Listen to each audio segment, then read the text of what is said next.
South Korea के ambassador को Indian सरकार ने समन किया है। साउथ कोरिया के एम्बेसडर को कि आपकी इंडियन लॉबी जब भी यूरोप में किसी मुल्क से अपने रवाबत बढ़ाते हैं या असला खरीदते हैं तो साथ ही उनकी ये भी कंडीशन होती है कि to remain to give a cold shoulder to Pakistan, और वो अपनी डिप्लोमेसी में कामयाब है काफी हद तक। जो पब्लिक थी उन्होंने सोशल मीडिया पे रिएक्शन दिया, इंडियन मीडिया ने पिक किया, इंडियन मीडिया से वो बात इंडियन सरकार तक आ गई। भारत में ट्विटर पर हैशटैग बॉयकॉट ह्यूंडई ट्रेंड करने लगा। लोगों ने कहा कि इनकी कार्स बॉयकॉट कर देनी चाहिए। और ये इतनी बड़ी बात है कि जो इंडियन पॉपुलेशन है वो इतनी टफ लाइन ले रहे हैं कश्मीर के ऊपर, और वो समझ चुके हैं कि उनका जो पॉलिटिकल फाइनेंशियल कैपिटल और जो सोसाइटी है वो इतनी इम्पोर्टेंट हो चुकी है कि वो जब जिसको दिल करे वो रोक सकते हैं। पाकिस्तान की अवाम जो है उसकी तरफ से कोई रिएक्शन नहीं आया कि भाई एक कंपनी को उन्होंने पकड़ के उधाड़ पुछाड़ कर दी है।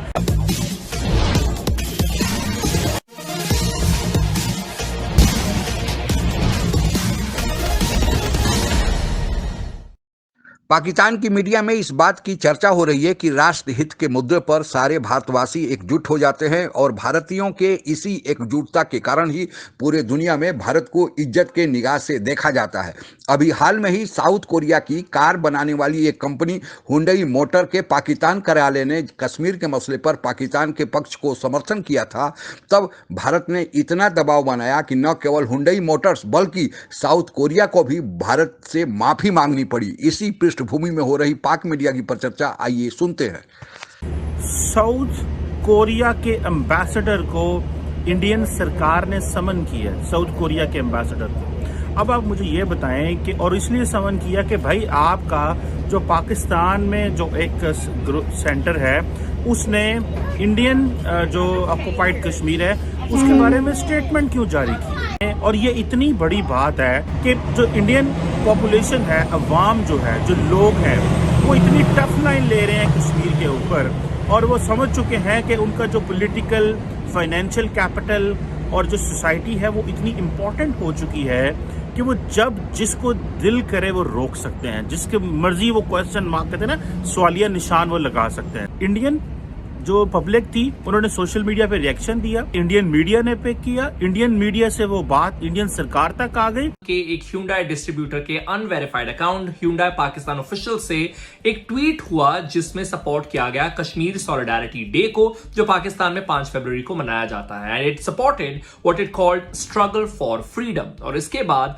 भारत में ट्विटर पर हैशटैग बॉयकॉट ह्यूंडई ट्रेंड करने लगा। लोगों ने कहा कि इनकी कार्स बॉयकॉट कर देनी चाहिए। कि आपकी इंडियन लॉबी जब भी यूरोप में किसी मुल्क से अपने रवाबत बढ़ाते हैं या असला खरीदते हैं तो साथ ही उनकी ये भी कंडीशन होती है कि to remain to give a cold shoulder to Pakistan, और वो अपनी डिप्लोमेसी में कामयाब है काफी हद तक। और इंडियन सरकार ने ये सोचा कि ये बहुत अच्छा मौका है कि अपनी अवाम जिसने कश्मीर के हवाले से एक इंडिविजुअल स्टेप लिया है, हम उसको बकअप करें, सपोर्ट करें। पाकिस्तान की सरकार इस पर क्यों जवाब नहीं दे रही? पाकिस्तान की अवाम जो है उसकी तरफ से कोई रिएक्शन नहीं आया कि भाई एक कंपनी को उन्होंने पकड़ के उधाड़ पुछाड़ कर दी है।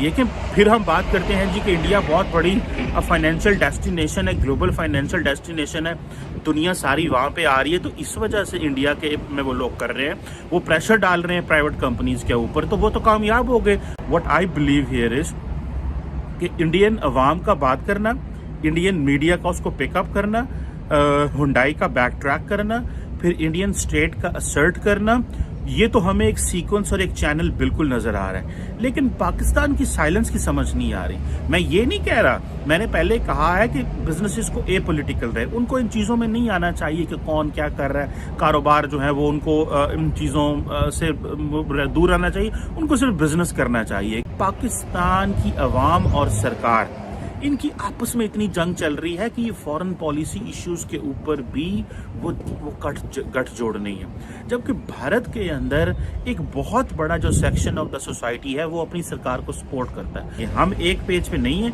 हमने कश्मीर के ऊपर अपना जो मैक्सिमम पॉलिटिकल, सोसाइटियल और कैपिटल जो था वो एंजॉय कर बैठे हम। हमने अवाम से भी निचोड़ कर लिया है, अवाम से भी तकरीरें करा ली हैं, अवाम को भी हमने लगा दिया है, हर जो है ना उनसे भी जो कुछ हम करा सकते थे वो करा लिया हुआ। और अब हम समझते हैं कि नहीं पाएं, अब अवाम भी थक गई है। Indian society, Indian state Indian government, Indian अदारे, social media, media, mainstream media, वो किस तरह वो इकट्ठे हो जाते हैं और वो जो एक गोल होता है उनका, उस गोल को फॉलो करते हैं। जो सबसे मुझे शॉकिंग न्यूज़ लगी और जिस पे मैं देखता हूँ कि पाकिस्तान ने कोई रिएक्ट ही नहीं किया इसके ऊपर। मतलब पाकिस्तान समझता ही नहीं है कि उसकी क्या सिग्निफिकेंस है। बेचारे हुंडई वाले जो होंगे वो कहेंगे ये तो हमारे अच्छे सपोर्टर हैं, हम इनके लिए बोल रहे हैं, हम इनके लिए खड़े हुए, लेकिन ये तो इनके तो मुंह से एक जुबान से लफ्ज नहीं निकला। और दूसरा, इंडिया को एक अच्छा पार्टनर अगेंस्ट चाइना, इस वक्त अमेरिका जो है और वेस्ट, वो समझ चुका है कि India can serve us better. उसमें आपकी कमजोरियां हैं। सबसे पहली कमजोरी आपकी माशी कमजोरी, क्योंकि इकोनॉमिकली आप स्ट्रांग नहीं है, आप जहां जाते हैं पैसे मांगते हैं। दूसरा ये है कि आपके ऊपर सबसे बड़ा जो एक करप्शन के एलिगेशंस है। जिस तरीके से चाइनीज आपसे नाराज है, सी पैक पे नथिंग बट करप्शन। उनके जो $26 बिलियन की इन्वेस्टमेंट उन्हें डूबती नजर आती है। देखिए ना, जब भी आप जाते हैं कहीं पे, बाइलैटरल चीजें होती हैं। अगर आपके पास कोई प्रोडक्ट बेचने के लिए हो, प्रोडक्ट को देने के लिए, एक्सचेंज करने के लिए कुछ हो, लेकिन जब आपकी इंटरनेशनल रिप्यूट ऐसी हो कि आप जिनसे पैसे लेते हैं आप उनके साथ डबल गेम करते हैं दूसरी साइड, और तीसरा आप हर चीज बेचते हैं अपनी। मैंने अफसोस के साथ मैं कहता हूं, बहुत ज्यादती होगी कि आपकी जो 70,000 शहादतें हैं दहशतगर्दी के खिलाफ, वॉशिंगटन डीसी और वेस्टर्न सिविलाइजेशन ये समझती थी आपने वहां पे भी पैसे बनाए हैं।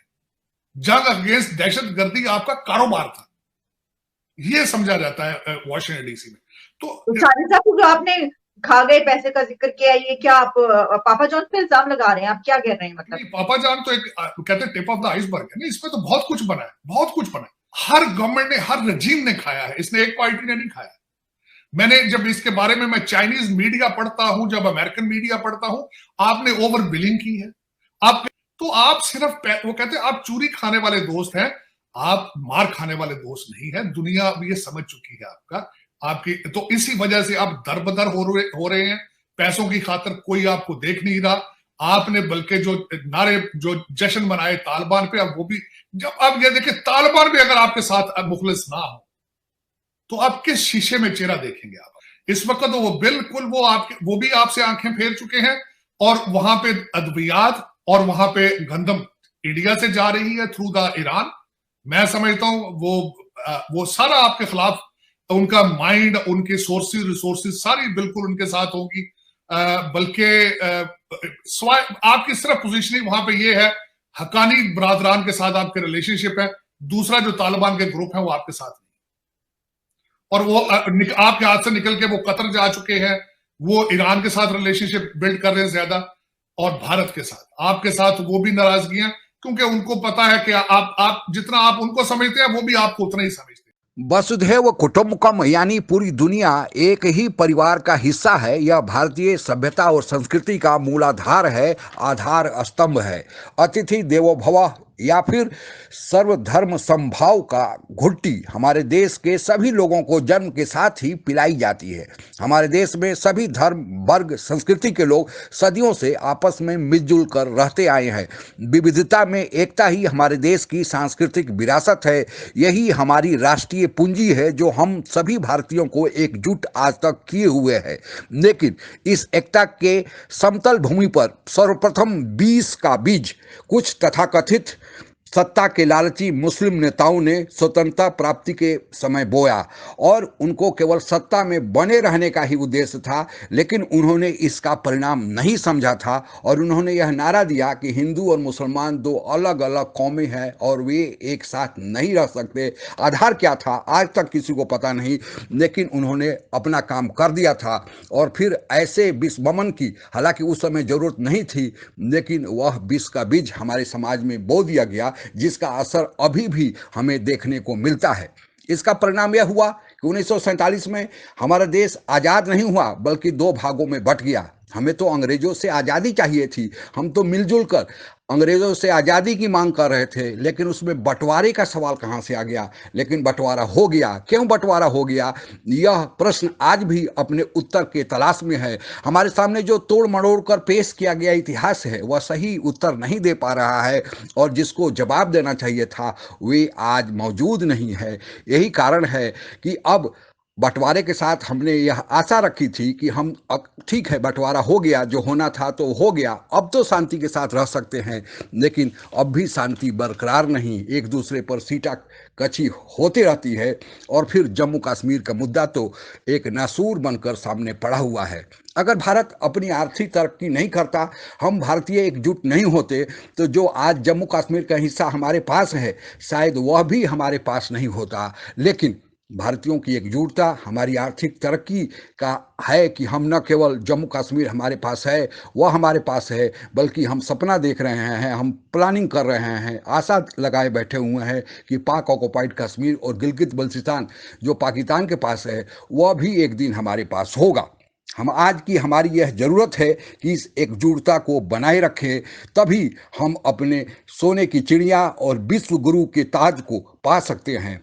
अभी हाल में ही जो साउथ कोरिया ने और फिर हुंडई मोटर्स ने भारत से माफ़ी मांगी है, खेद प्रकट किया है, क्योंकि उन्होंने कश्मीर के मसले पर पाकिस्तान का साथ दिया था, वह न केवल एक झलक है कि हम अब उस ताज को पाने की दिशा में सही कदम बढ़ा चुके हैं, बल्कि यह भी संकेत दे रहा है कि आने वाले दिन हमारे लिए और अच्छे होने वाले हैं।